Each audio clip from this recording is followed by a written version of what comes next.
पुण्याच्या महापौर पदासाठी भाजपकडून मंजुषा नागपुरे यांच्या नावाची घोषणा करण्यात आली।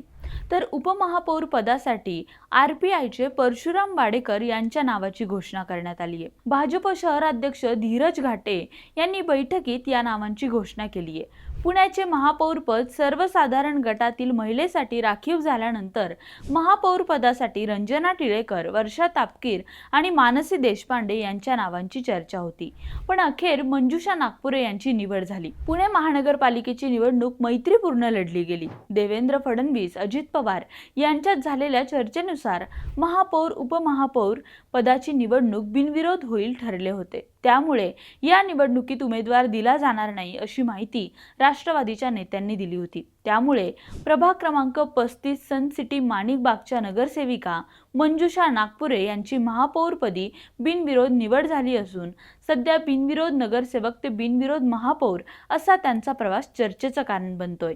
दरम्यान पुण्याच्या महापौर व उपमहापौर निवडीनंतर फटाके उडवू नका, गुलाल उडवू नका, कुठल्याही पद्धतीचे बॅनर किंवा फटाके लावू नका अशा सूचना भाजपकडून सर्व नगरसेवकांना देण्यात आल्यात। अजित पवारांच्या निधनानंतर भाजपने हा मोठा निर्णय घेतला असून याबाबतच्या सूचना सभागृह नेते गणेश बिडकर यांनी दिल्यात।